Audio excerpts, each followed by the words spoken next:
Muy bien, vamos a ver el capítulo número 4, así rápidamente. Este es un capítulo que habla de la capa física. Bueno, ¿cuál es el propósito de la capa física, verdad? Eh, Establecer la comunicación, básicamente. Bueno, ese es el fin de todas las capas en general, pero como dice ahí mismo, antes de que podamos pensar en protocolos, antes de que podamos pensar en IPs, paquetes, tramas, datos, lo que sea, tiene que existir algo físico que una esos dos puntos en la red para que se puedan pasar los datos. Eso es la capa física.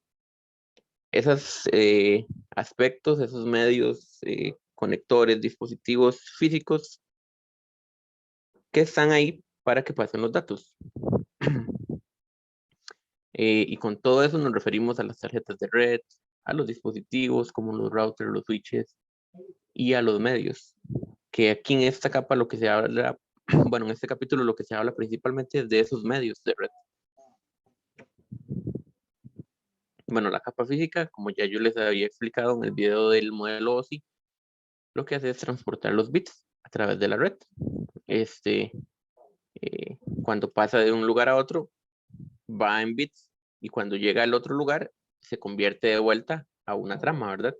Que es lo del proceso de encapsulación y desencapsulación que se va haciendo en cada dispositivo. Por eso ya lo habíamos visto. Características de la capa física. Esta se regula por diversos estándares que establecen diferentes compañías. Estas son algunas de las principales compañías que hacen esos estándares. Ahorita vamos a ver algunos de esos estándares. Dice que abordan tres áreas funcionales: componentes físicos, codificación y señalización. Ya casi vamos a ver qué es cada una de estas. Bueno, los componentes físicos son el hardware, los medios y los conectores. Este, Incluyen las tarjetas de red. Cuando ustedes vean NIC, significa tarjeta de red. Network Interface Card. Eso es lo que significa. Para que sepan, cuando ustedes ven las letras NIC, es tarjeta de red. Tarjeta de red, interfaces, conectores, materiales del cable, diseños de los estándares, todo eso es la parte física. La codificación es cómo se convierten los datos en bits. Ok, por ejemplo, aquí salió un ejemplo donde si está en voltaje alto y baja abajo, valga la redundancia, entonces es un 0. Si está en bajo y sube, es un 1. Así es como se representan los ceros y los unos, digamos, en voltajes. Ok. Pero la codificación entonces es cómo se convierten los datos a bits. La señalización es cómo es que va a viajar esa codificación. Ok. Porque, por ejemplo, si viajan fibra óptica, van por pulsos de luz. Pero si viajan voltaje o en señales de microondas, como dice aquí, va a depender de la frecuencia en la que esté, cómo va a viajar, digamos, si está en AM o en FM. Igual si es una señal digital es más fácil porque todos los movimientos son más predecibles, más fáciles de leer, digamos. Este es un ejemplo de cómo se ve una señal eléctrica sobre un cable de cobre. Cuando la señal se convierte, digamos, cuando la señal se convierte, ella se convierte así como está aquí. Pero a la hora de viajar por el medio, lo que va a llegar es algo como esto. ¿Por qué llega algo como esto? Por todas las interferencias que van a haber y por toda, digamos, por toda la distancia. A mayor la distancia, más interferencias y más débil llega la señal. Ok. Entonces la señalización es cuando esa codificación se mete como por donde va a viajar, digamos. Ok. Que lo que se convierte es esto, digamos. Esto es como la señal pura, pura, pura. Esta digital. Y así es como viaja, digamos. AM, FM, PM. y cuando viaja por cobre, digamos, que por las interferencias, digamos, va a llegar algo así. Así es como sale y así es como llega, digamos. Muy bien.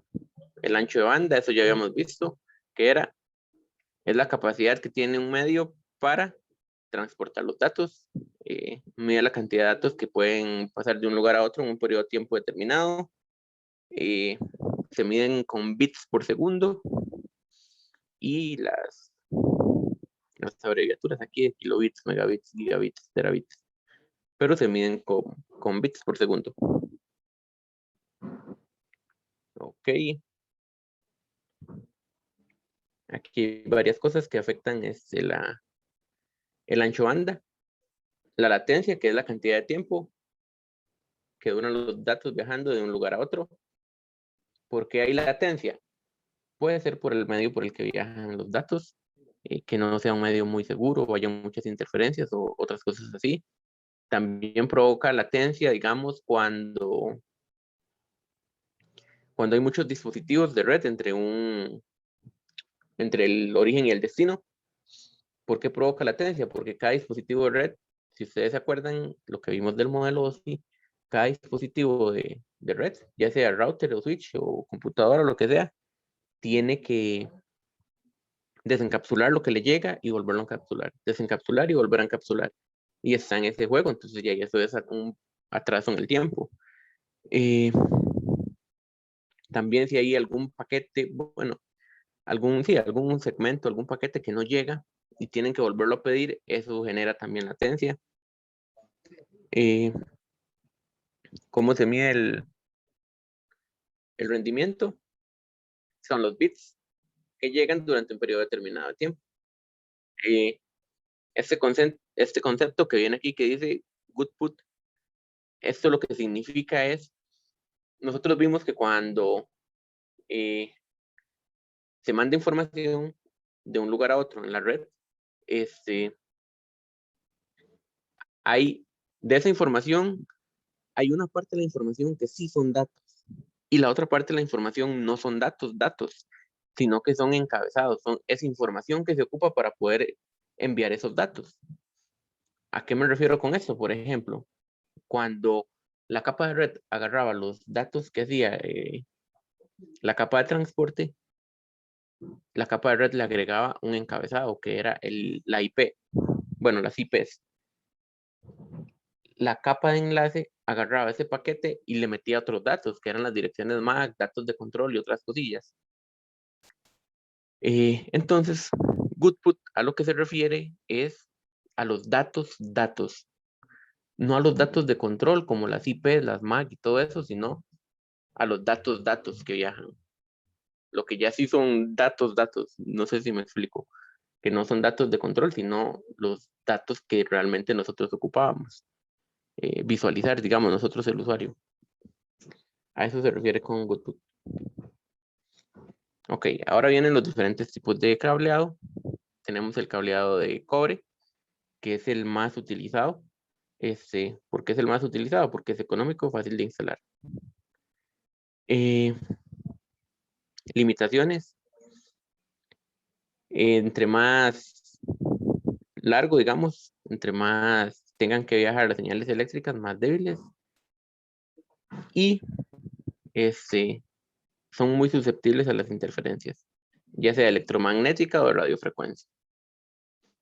Pero tienen mucha interferencia, digamos. Para reducir esto, digamos, las interferencias, hay ciertos estándares. Por ejemplo, el cumplimiento de los límites de longitud del cable. Por ejemplo, los cables UTP no pueden ser de más de 100 metros, porque si son de más de 100 metros ya no está según el estándar. O sea, uno puede poner un cable de más de 100 metros, UTP, pero no es recomendable, porque se van a perder mucho los datos y va a haber mucha latencia. Algunos tipos de cable de cobre mitigan esas transferencias, pero ya los vamos a ver más adelante. Y lo que sí hacen es lo del personalizado, digamos, es el último punto, que se giran los cables, pero eso lo vamos a ver ahorita también. Ah, bueno, aquí está, de hecho. Estos son el par trenzado, que es el que más se utiliza. Que lo que se hace es que se giran ciertos cables. Vean que algunas curvitas son más grandes que otras. Eso está diseñado así para eliminar cierta interferencia. Y algunos traen como un escudo, como una cubierta metálica, por decirlo así, para proteger de las interferencias también. Y el coaxial que trae también su capita metálica.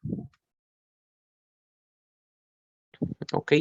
El par trenzado sin blindaje, el UTP, los cables que nosotros conocemos normalmente que utilizamos se llaman par trenzado. De los par trenzados hay dos tipos. El UTP es el primero, que el UTP es el que ustedes más han visto, que traen los pares trenzados con la cubierta de plástico que protege, digamos. Y al final se poncha, digamos, se une con un conector RJ45. Ok. Y ese es el UTP. El STP es como el UTP, lo único es que trae como unas cubiertas extras para proteger. Trae unas cubiertas extras para proteger. Y tiene más ventajas. Y bueno, también tiene sus desventajas también. Entre las ventajas es que obviamente es mejor, no hay tanta interferencia. Da más seguridad a los datos. Bueno, más seguridad digo yo, y como más rapidez, digamos, porque al no perderse los datos, entonces no tiene que estar devolviéndose tanto pedir por datos que se perdieron. Y la desventaja es que es más caro y es más difícil de instalar que el UTP. Esa es la desventaja. Más caro y más difícil de instalar. Y el cable coaxial, que es el que ya conocemos, ¿verdad? Que eh, se usa más que todo en las antenas de los televisores y en cable también se usa mucho. Que de hecho el cable coaxial, digamos, ya antes se usaba para redes internas, pero ya ahora casi no.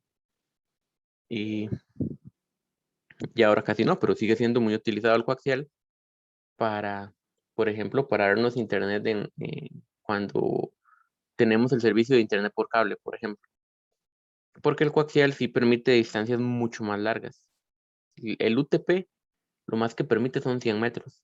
El coaxial sí, dependiendo del cable, 30 kilómetros, o digamos así, digamos, la distancia sí es mucha. Pero este es el coaxial, entonces. Este también protege de las interferencias, no de todas, pero sí, este, de muchas, de muchas, de muchas. Eh, ok, propiedades del cable UTP. Era lo que yo les decía, que se unen en pares y se les da los giros. Cada giro es diferente. Hay unos que van a ser más, otros que van a ser menos. Pero eso se hace para proteger de las interferencias.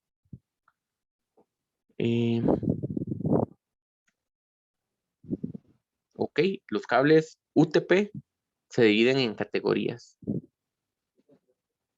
Se dividen en categorías. Actualmente está la categoría 7, pero la 7 casi no se usa. Es muy poco. Ahora, las que más se usan son la 6 y la 5E. Cuando uno compra el cable, de hecho, usualmente dice, en el cable traen como unas letritas que dice qué categoría es, o en la caja de cable. Pero digamos, actualmente, si ustedes ven algún lugar con categoría 5 o van a comprar un cable categoría 5, eso ya nada que ver. Ese cable ya es malo, ya digamos, ese cable está ya obsoleto, eso ya no. Ahora lo que se usa es categoría 6, es lo recomendable, o en su defecto, categoría 5E es pasable, digamos. Categoría 5E es aceptable. Pero ya categoría 5, no. De categoría 5 para abajo, ya eso no, ya eso está muy viejo, ya eso no. Categoría 5E todavía sí es aceptable. 5E, ¿verdad? 5E. Y categoría 6 sí, solo bueno. Se está desarrollando, como les digo, categoría 7, que ya hay, pero está ahí todavía no se usa mucho, digamos. Pero categoría 6 o 5E. ¿Cuál es la diferencia entre las categorías? Y hay que son más buenas, ¿sí? Que son más buenas.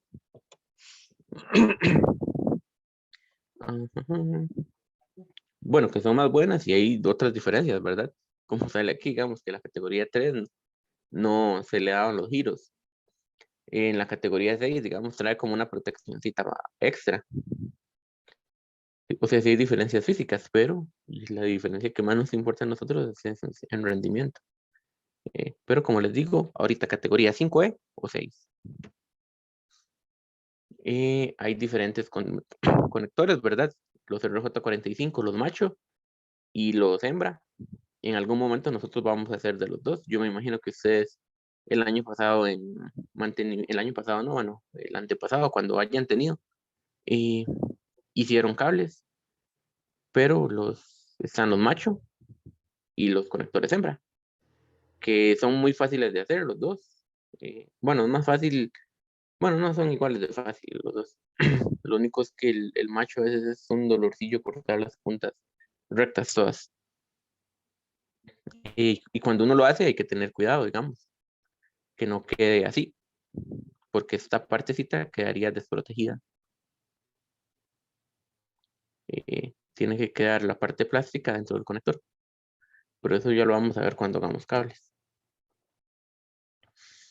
Hay dos tipos de cables. En el cableado UTP está el directo y el crossover. Nosotros casi siempre utilizamos el directo en las redes que hacemos. Y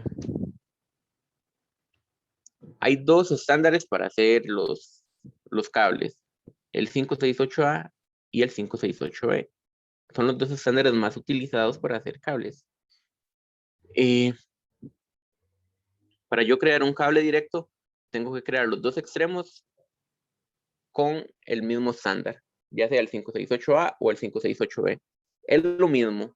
Si ustedes crean un cable con los dos en 568A, es lo mismo que creen ese estándar, o ese cable, perdón, con los dos en 568B. O sea, es lo mismo. No hay diferencia entre que las dos puntas sean 568A o que las dos puntas sean 568B. No hay diferencia, van a funcionar igual. Pero por alguna extraña razón, la mayoría de la gente suele hacer el 568B. No sé por qué, porque como les digo, es lo mismo. Los dos estándares son lo mismo, pero la gente suele usar un poco más el 568E. Pero funcionan exactamente igual los dos estándares. Digamos, la misma velocidad, el mismo rendimiento, todo igual. No hay problema. El crossover es cuando ustedes hacen una punta de uno y la otra punta del otro. Ese es el crossover. Cuando uso un cable directo y cuando uso el crossover.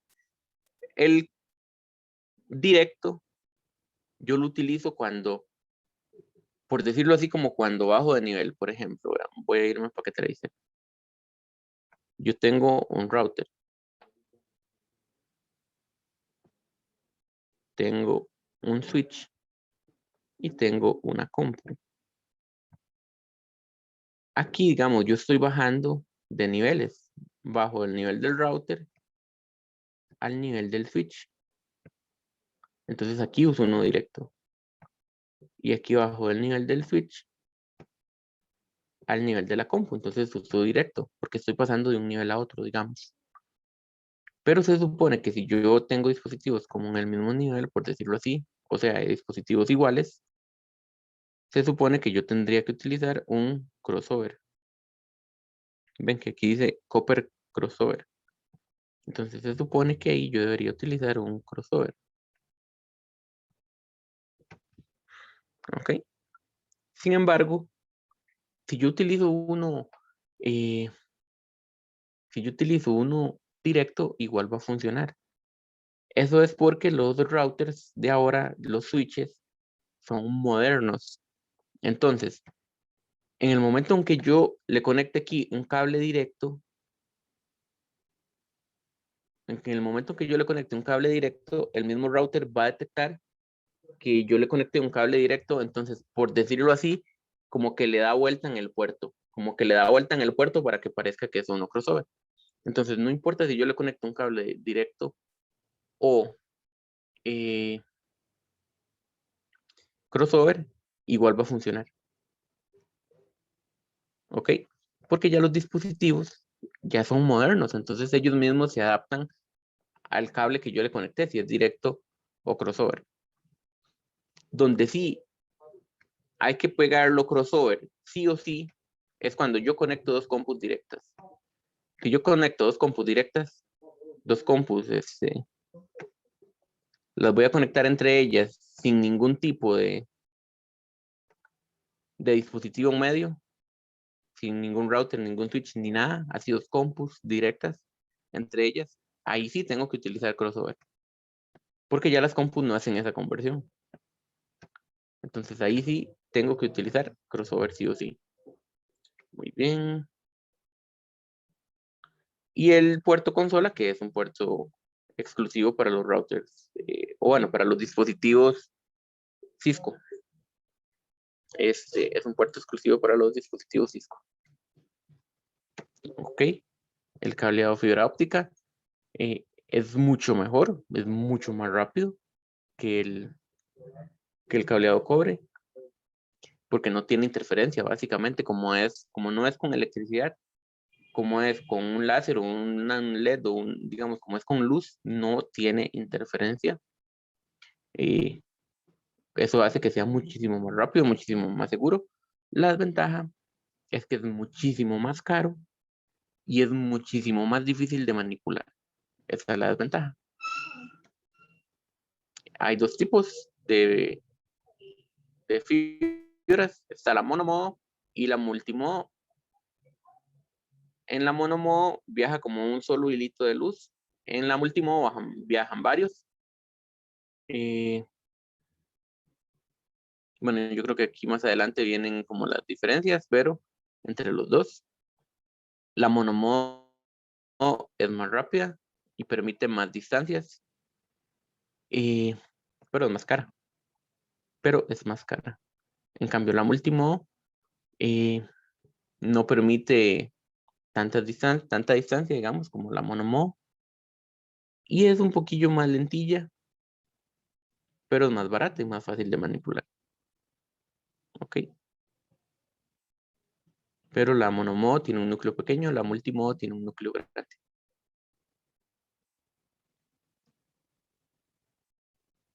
Ujú.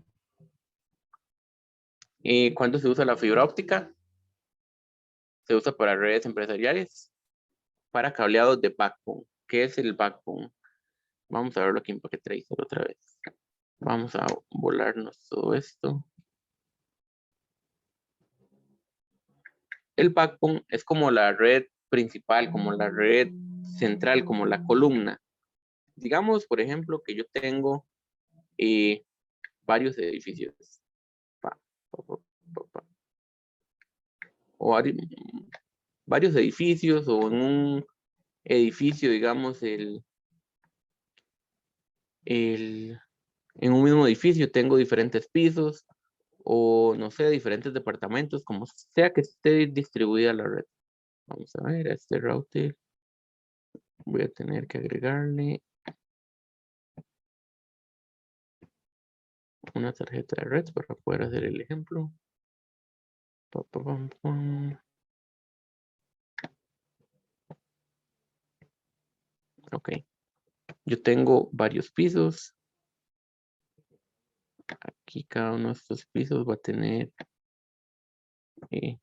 una red y va a tener compus conectadas. Ok.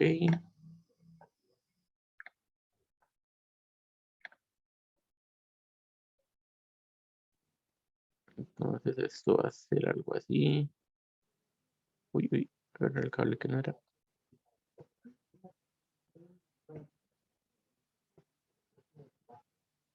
Ok.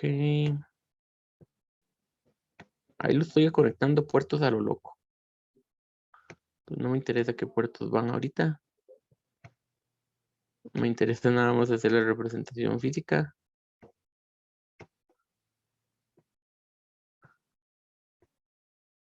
Ajá.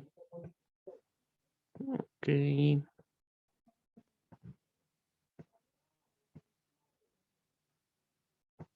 Ok. Tan, tan, tan, tan, tan.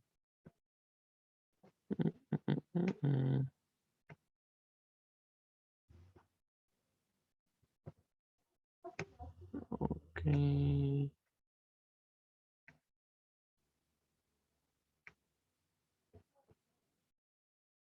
Muy bien. Digamos que esa es la red. Tengo, bueno, pongámosle que aquí hay otro router, que este es el router que sale a internet, digamos.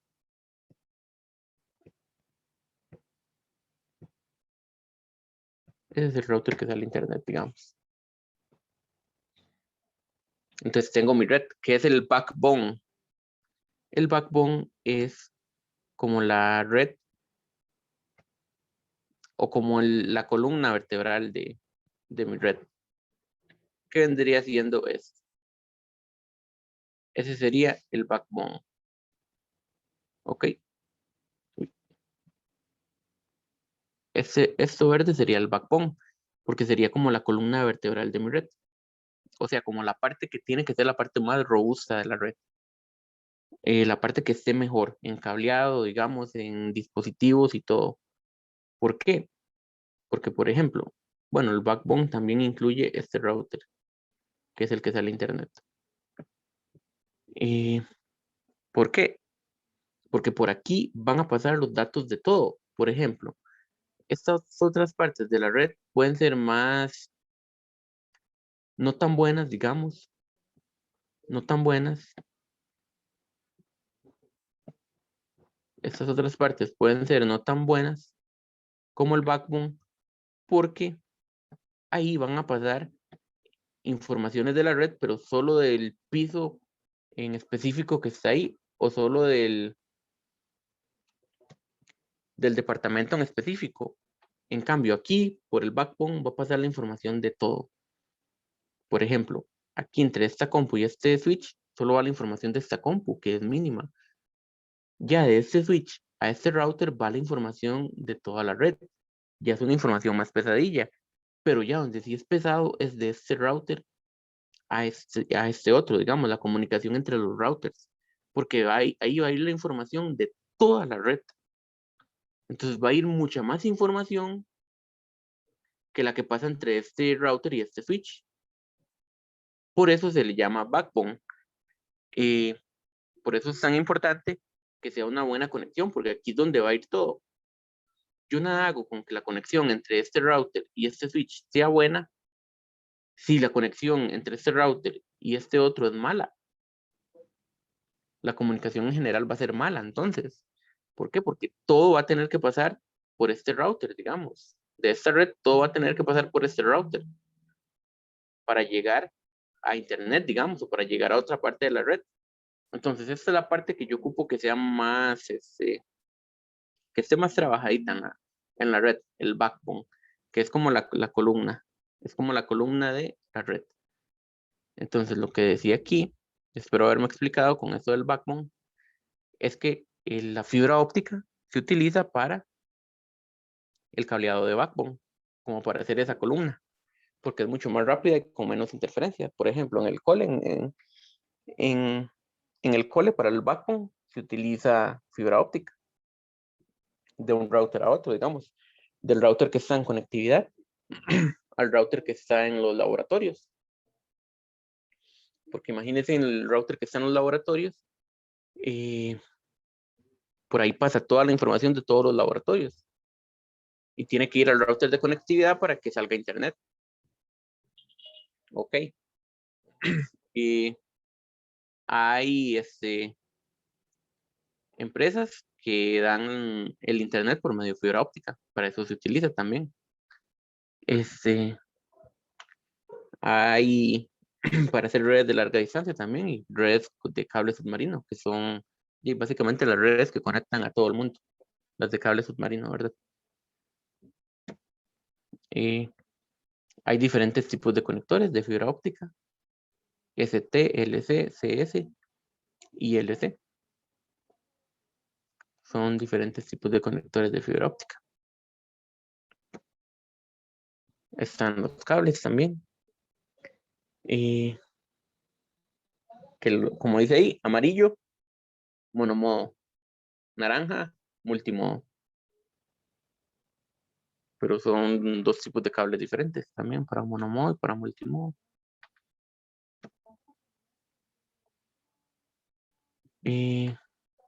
Red troncal es lo mismo que backbone. Bueno, no es lo mismo, pero es muy similar. Eso lo vamos a ver más en el módulo 2, pero para ahorita es como el backbone, digamos, cuando es conexión entre dispositivos principales, por decirlo así. Y ahí vienen más o menos los datos de UTP y fibra óptica. Básicamente la fibra óptica es muchísimo más rápida, permite más distancia y no tiene interferencias, pero es mucho más cara y hay que tener más precauciones y es mucho más difícil de instalar. Entonces es mejor, pero más difícil. Y el UTP es más lentita, no es tan buena, pero es mucho más fácil de manipular. Básicamente esas son como las diferencias. Y tenemos los medios inalámbricos, que transmiten las señales utilizando frecuencias de radio y microondas. O microondas, más bien. Esto, como dice ahí, da mejor movilidad.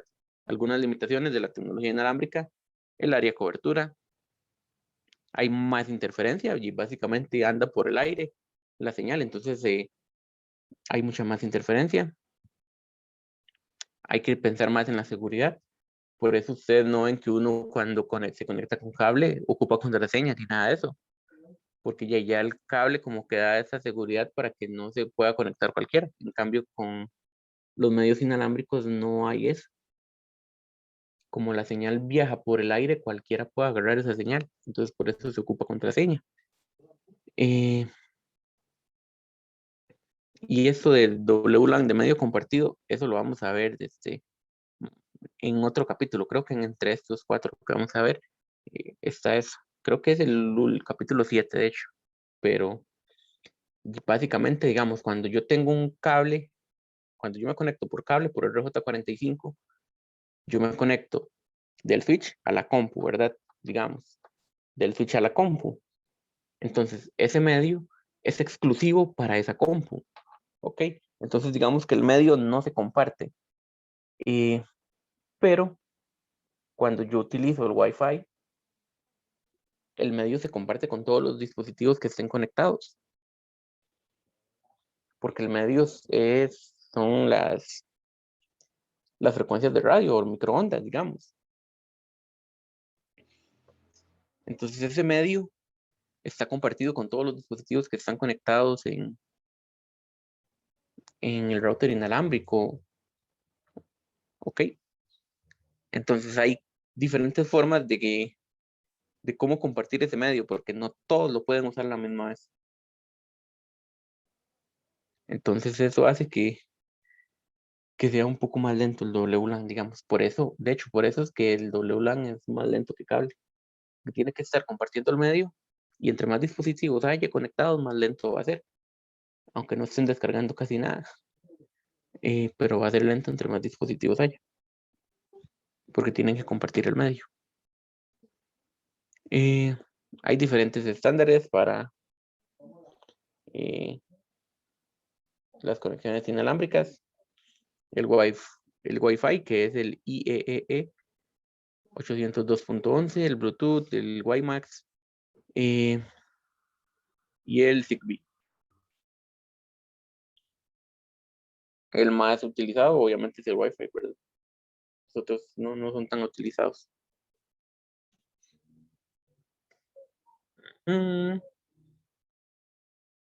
Ok, para armar una LAN inalámbrica, una red inalámbrica, se ocupan los dos dispositivos, básicamente. Un dispositivo que dé señal inalámbrica y otro que la agarre. Se ocupa un punto de acceso inalámbrico que nos dé señal y un adaptador, o sea, la tarjeta de red inalámbrica que agarre esa señal. Pero como dice aquí, hay varios estándares de redes inalámbricas. Cuando uno compra un equipo, tiene que asegurarse que sea compatible. Aunque ya actualmente casi todos los routers inalámbricos y los puntos de acceso que uno compra dan de todos los estándares que hay. Y casi todas las tarjetas de red que uno compra trae compatibilidad con todos los estándares. Entonces cuesta mucho que no haya compatibilidad. Y esto último es muy importante, que los administradores de red tienen que desarrollar y aplicar políticas y procesos de seguridad para proteger las redes inalámbricas de acceso no autorizado. Esto es un ejercicio que sale Packet Trader, ahí ustedes lo pueden ver en NetAcad sale. Esto también. Y ya terminamos el capítulo. Este sería el capítulo de la capa física.